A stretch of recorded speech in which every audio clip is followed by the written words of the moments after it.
ഗിരിക്ക് എന്തെങ്കിലും കാരണത്താൽ ഇതുപോലെ എവിടെയെങ്കിലും എത്താൻ ബുദ്ധിമുട്ടാണെങ്കിൽ അവിടെ ഞാൻ നേരത്തെ പോവും. ഇത് നീ എന്നെ മനഃപൂർവ്വം കൊച്ചാക്കിയതാ. ഒരവസരം കിട്ടിയപ്പോ എന്നെ താഴ്ത്തി കെട്ടി.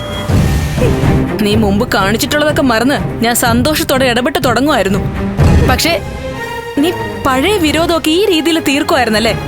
അതെ, അങ്ങനെ തന്നെയാ. ചേച്ചി അങ്ങനെയാ കരുതുന്നെങ്കിൽ അങ്ങനെ തന്നെ വെച്ചോ.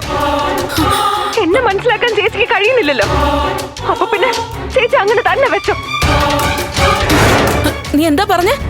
ഞാൻ മനഃപൂർവ്വമായിട്ട് വരാത്താണെന്ന് ചേച്ചി കരുതാണെങ്കിൽ അങ്ങനെ തന്നെ വിചാരിച്ചോളാം. ചേച്ചിയെ കാല് പിടിച്ച് വിശ്വസിപ്പിക്കാനേ എനിക്ക് താല്പര്യമില്ല.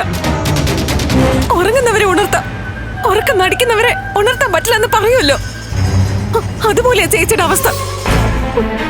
ഞാനിനി എന്തൊക്കെ പറഞ്ഞാലും ചേച്ചി എന്നെ കുറ്റപ്പെടുത്തേ ഉള്ളൂ. എന്റെ സത്യാവസ്ഥ എത്ര പറഞ്ഞാലും ചേച്ചി അത് വിശ്വസിക്കില്ല, വിശ്വസിക്കാൻ ശ്രമിക്കില്ല.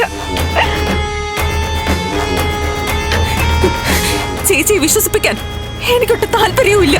ഇവിടെ എന്തൊക്കെ പ്രശ്നങ്ങളിൽ പെട്ട ഞാൻ നിൽക്കുന്നെന്ന് ചേച്ചിക്ക് അറിയോ? ഞാൻ മനഃപൂർവ്വമായിട്ടാ വരാത്തെന്ന് ചേച്ചി കരുതുന്നുണ്ടെങ്കിൽ അങ്ങനെ തന്നെ ആയിക്കോ. ഒരു ബുദ്ധിമുട്ടുമില്ല. ചേച്ചിയുടെ ഇഷ്ടം പോലെ ചെയ്.